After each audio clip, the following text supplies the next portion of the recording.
Bienvenue dans cette nouvelle vidéo. Aujourd'hui, nous allons parler d'un sujet essentiel. L'importance de maîtriser la langue pour réussir en France. Que ce soit à l'école, au travail ou dans la vie personnelle, la langue est votre premier outil. Pourtant, une partie de notre communauté se met elle-même à l'écart en négligeant cet aspect. Pourquoi ? Quels sont les impacts réels ? C'est ce que nous allons voir ensemble. Bonjour et bienvenue sur cette nouvelle vidéo du Profil Noir.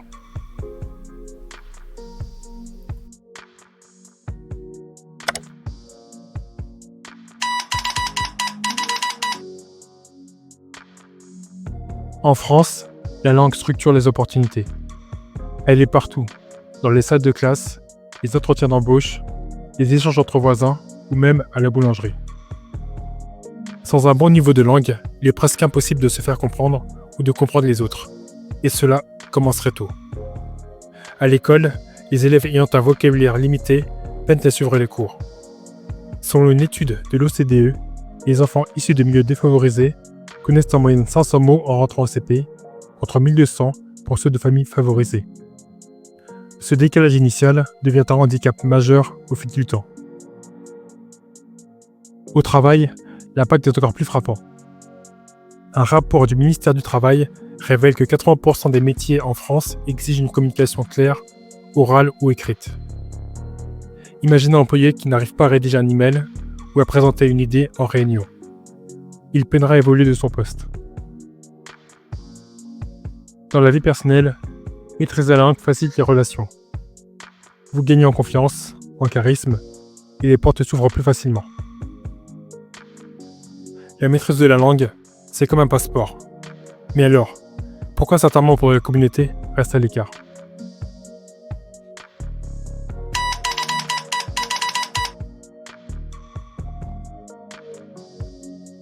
Plusieurs raisons expliquent pourquoi une partie d'entre nous ne maîtrise pas pleinement la langue. D'abord, le déterminisme social. Les enfants qui grandissent dans des foyers où la lecture est absente auront moins de vocabulaire. Une étude de l'INSEE montre que 70% des familles défavorisées passent moins de 10 minutes par jour à lire avec leurs enfants. Ensuite, il y a la langue parlée à la maison. Dans certains de nos foyers où une langue étrangère domine, l'enfant peut grandir avec un vocabulaire appauvri en français. Cela ne signifie pas qu'il est moins intelligent et qu'il aura plus de mal à s'exprimer clairement. Enfin, la culture du rejet. Certaines personnes pensent que bien parler français, c'est trahir leur milieu ou leur origine.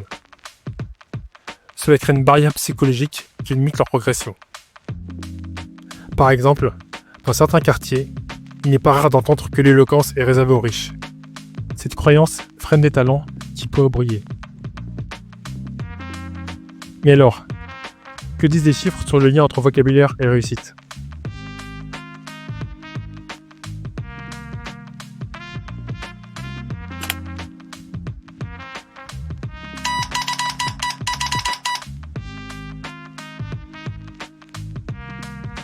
Voici une vérité qui dérange.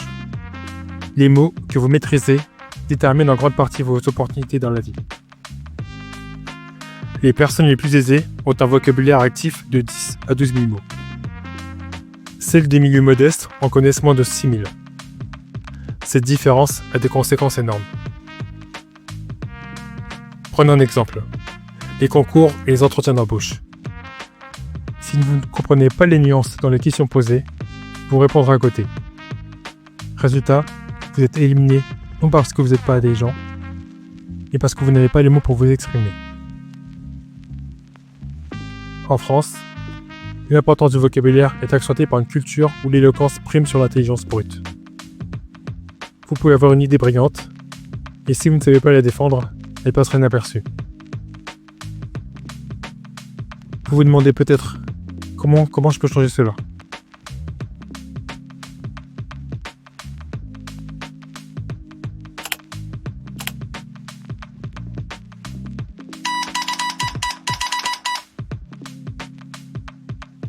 La bonne nouvelle, c'est qu'il n'est jamais trop tard pour apprendre.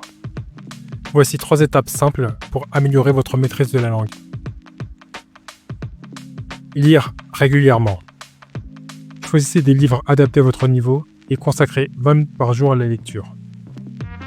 Selon une étude, lire 30 minutes par jour ajoute 1000 mots à votre vocabulaire par an. Écrire tous les jours. Tenez un journal ou rédigez des notes sur vos idées. Cela vous oblige à structurer vos pensées et à enrichir votre lexique. Dialoguez avec des personnes différentes. Plus vous échangez avec des gens cultivés, plus vous apprenez. N'ayez pas peur de poser des questions si vous ne comprenez pas un mot. Pour les parents, l'investissement dans le langage de leur enfant est crucial. Lire des histoires, poser des questions et utiliser des mots variés dès le plus jeune âge crée une base solide. Enfin, parlons de ces difficultés propres à la France. Réussir grâce à l'éloquence.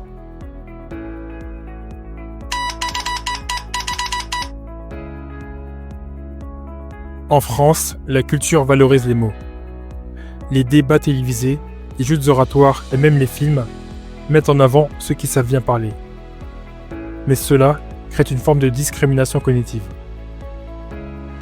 Si vous avez des idées brillantes mais un vocabulaire limité, vous serez souvent jugé moins compétent. A l'inverse, quelqu'un de moins intelligent mais très éloquent sera perçu comme un leader. Cette situation n'est pas juste, mais elle reflète une réalité culturelle.